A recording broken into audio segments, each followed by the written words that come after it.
Y ahora queremos presentarles un nuevo capítulo de la serie sobre los oficios de la construcción que, como saben, venimos compartiendo con ustedes gracias a nuestros amigos de Estructuralia. Un día más contaremos con la ayuda de Alicia Ozamiz Fortis, directora documentalista de la serie y profesora doctora de Historia Técnica de la Construcción en la Universidad Camilo José Cela. Y también nos acompaña Julián Sacristán, que es ingeniero técnico en topografía y profesor de la especialidad de topografía en la Fundación Laboral de la Construcción. Bienvenidos. Vaya títulos para presentaros, qué complicado.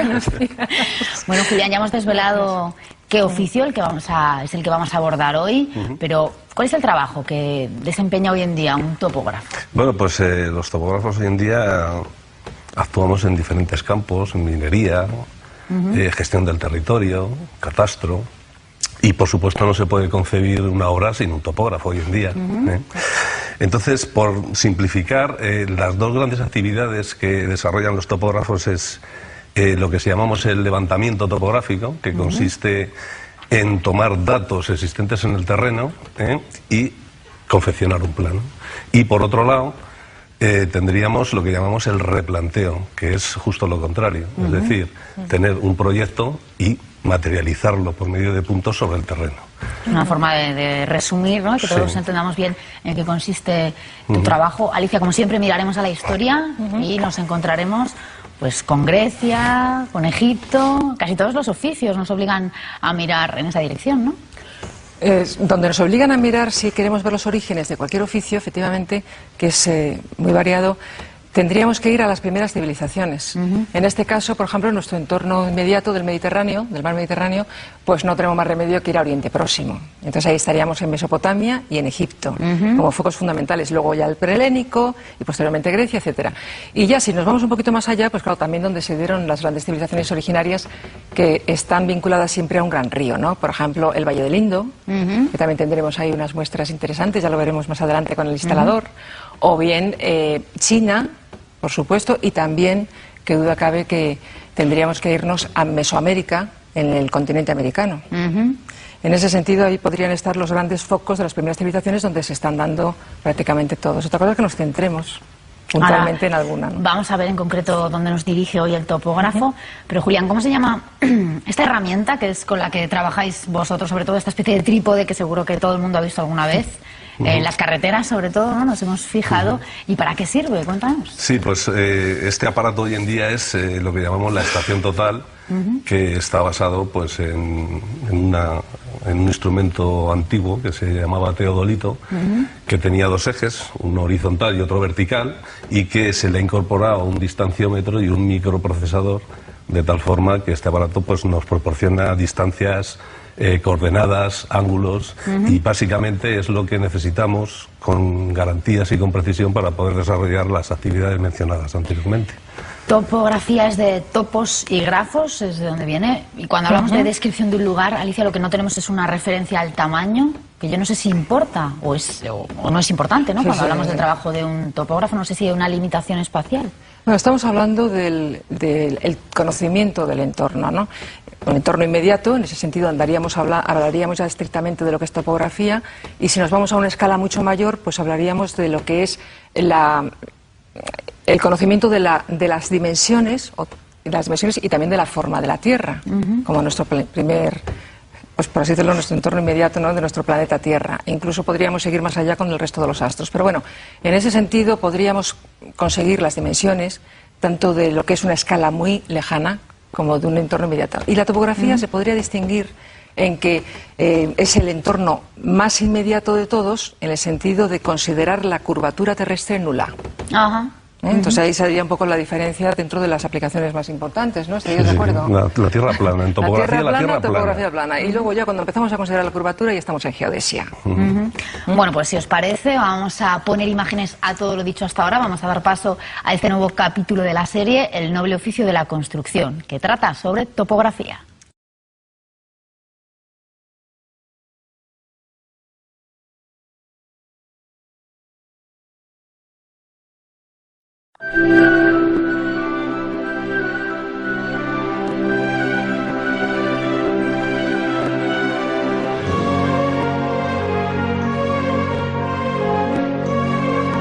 Desde muy antiguo, el hombre ha deseado mensurar su entorno.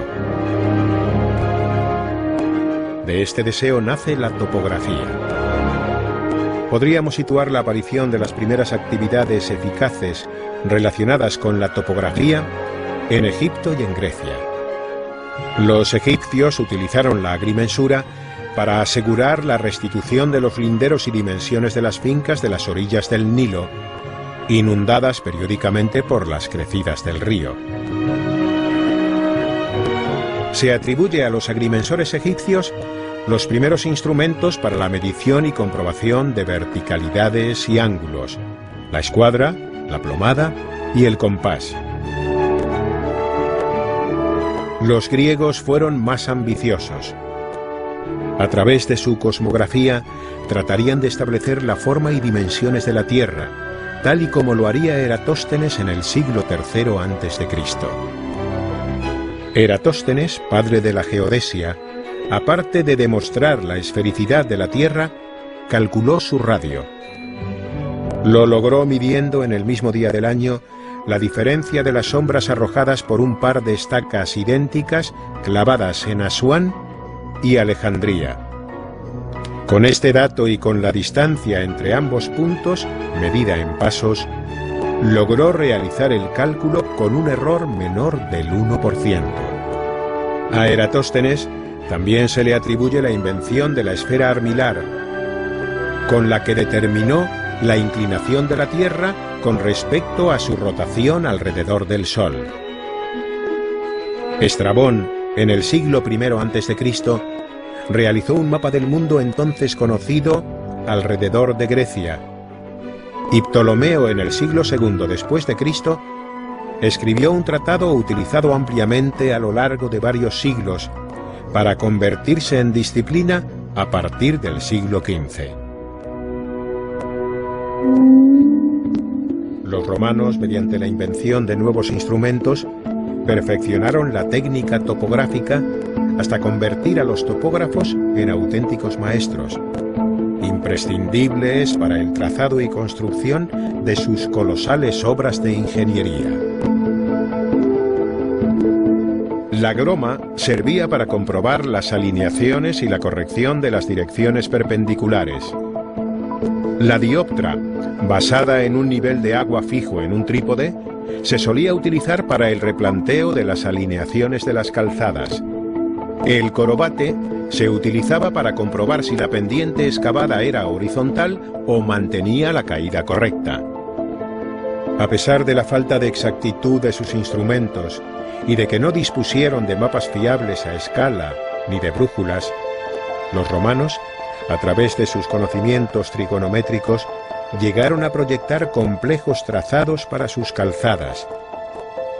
Parcelaron extensiones con gran precisión y lograron rutas casi imposibles para sus acueductos, donde la exigencia del trazado y de las pendientes era extrema.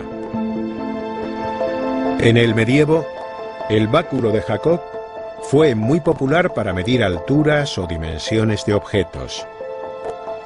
Hasta la invención de los instrumentos actuales, el plinto, la dioptra, el astrolabio y la esfera armilar fueron los más utilizados para determinar la situación geográfica de un emplazamiento.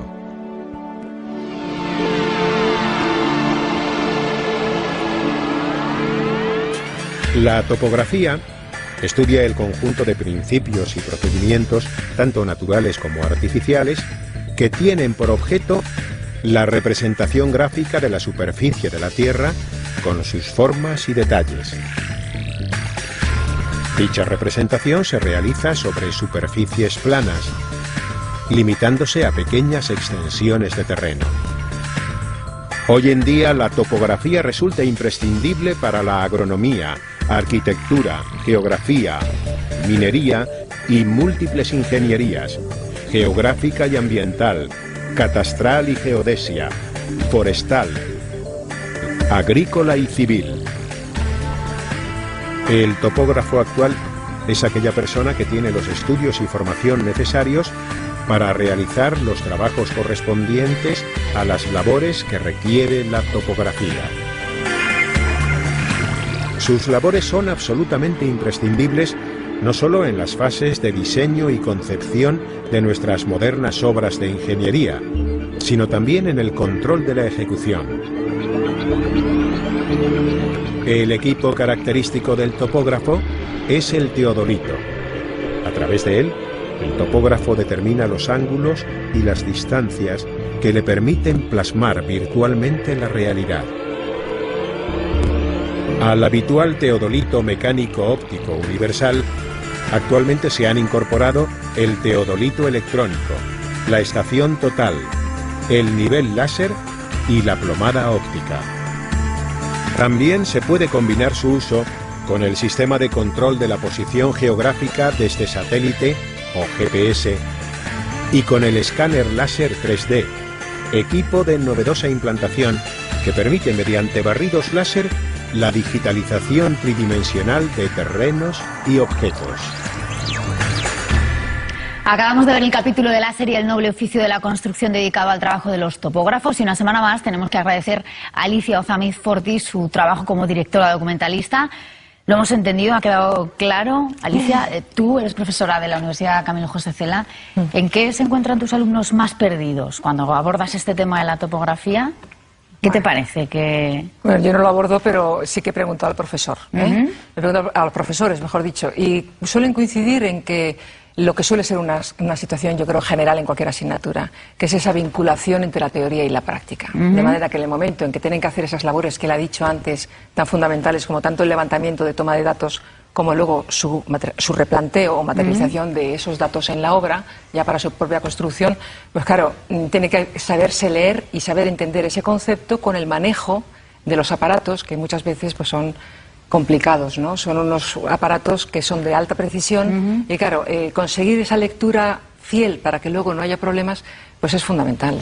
Y Julián, ¿un topógrafo trabaja siempre antes de que el proyecto se ponga en marcha o durante la ejecución también hay un trabajo que tiene que hacer el topógrafo? Bueno, fundamentalmente antes del proyecto, ten en cuenta que el proyecto es una idea que está plasmada en un papel.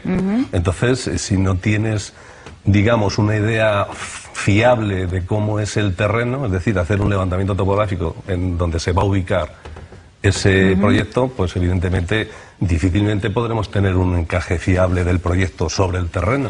Entonces es fundamental tener un levantamiento antes del proyecto y por supuesto durante la ejecución de la obra. Alicia, esto nos da una idea, supongo, de las cualidades más importantes que tiene que reunir un topógrafo. Precisión. La precisión es básica, pero también incluso sentido de la orientación, porque como no sepas dónde está el norte, ¿verdad? Sí, pues vamos. Entonces un topógrafo que no sepa dónde está el norte y dónde tiene que ir las cosas, es que ya la obra va mal. Entonces tiene que tener ese sentido espacial, por lo menos mínimo, de poder leer los planos y también de orientarse, ¿no? Y por supuesto una persona ordenada. E incluso ya finalmente para poder hacer esa transposición tanto de los datos al plano como del plano a la obra, etcétera, tiene que ser una persona meticulosa, es decir, cuidadosa, atenta, concienzuda, para que en todo eso se haga con el máximo rigor y fidelidad. Julián, y un titular, ¿por qué decidiste abordar el mundo de la educación? ¿Por qué quisiste empezar a enseñar? Pues un poco por casualidad, porque estaba un amigo en la fundación, y mi amigo Mariano Cano, le saludo desde aquí, y bueno, pues me propuso por los años 95, hace ya muchos años, me propuso dar un curso de topografía, acepté, y desde entonces hasta hoy estoy encantado con la enseñanza, con todo lo que me aportan los alumnos, porque creo que, yo no sé, bueno, no sé si sé o espero por lo menos que algo aprendan conmigo, pero yo desde luego con ellos aprendo un montón. Pues muy bien, muchísimas gracias, Julián, por habernos acompañado, por habernos acercado un poco a tu trabajo. Y Alicia, hasta la semana que viene.